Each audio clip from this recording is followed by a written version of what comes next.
ओम शांति।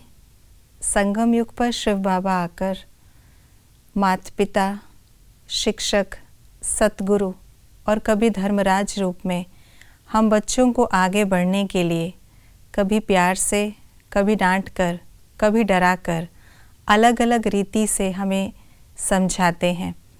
आज बाबा ने हमें खबरदार किया है कि कोई भी श्रीमत के विरुद्ध हमसे कर्म ना हो जाए।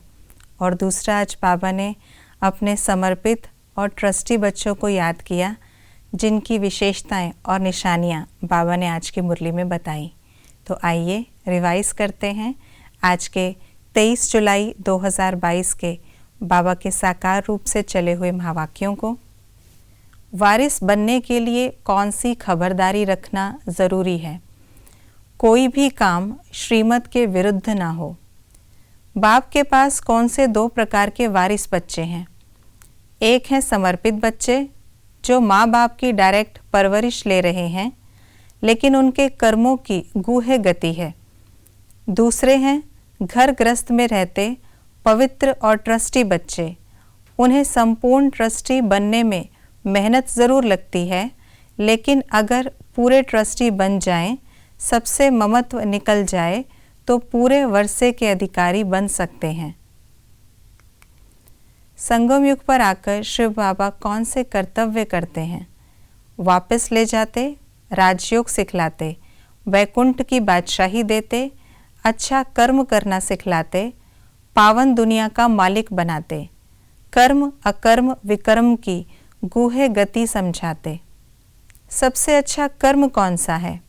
देही अभिमानी हो रहना, एक बाप को याद करना। यदि अच्छे कर्म नहीं करते तो उसका परिणाम क्या होता? नशा नहीं रहता, विकर्म वृद्धि को पाते। आज की मुरली के अनुसार कंट्रास्ट की बातें। लक्ष्मी नारायण सूर्यवंशी, राम सीता चंद्रवंशी। वह होती हैं जिस्मानी यात्राएं, यह है रूहानी यात्रा। सतयुगी भारत पावन था, कलयुगी भारत पतित है। हम पावन दुनिया के मालिक थे, अभी हम पतित दुनिया में हैं। ट्रस्टी बच्चों की विशेषताएं क्या हैं? नष्टो मोहा, निश्चय बुद्धि, सब कुछ अर्पण करने वाले, बाप के संपूर्ण वर्षे के अधिकारी। हम बच्चे किन बातों को जानते हैं? भारत बिल्कुल ही गरीब है। शिव बाबा को कैसे याद किया जाता है? लक्ष्मी नारायण सबसे ऊंच स्वर्ग के मालिक थे।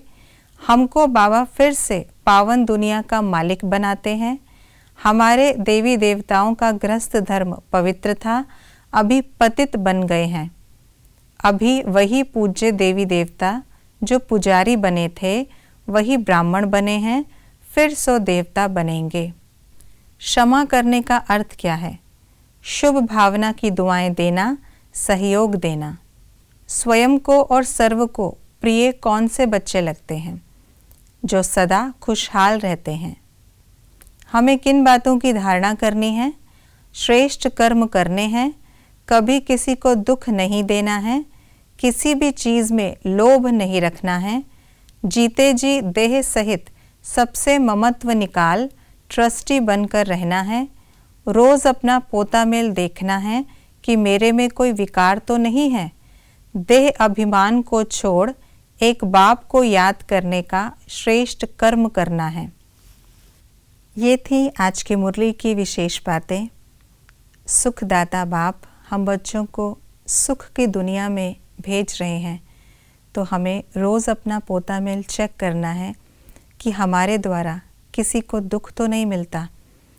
हम सबको सुख देने का कर्तव्य करते हैं और सबसे श्रेष्ठ कर्म है देही अभिमानी होकर बाबा को याद करना। आज इसी बात पर हम सारा दिन अटेंशन देंगे। ओम शांति।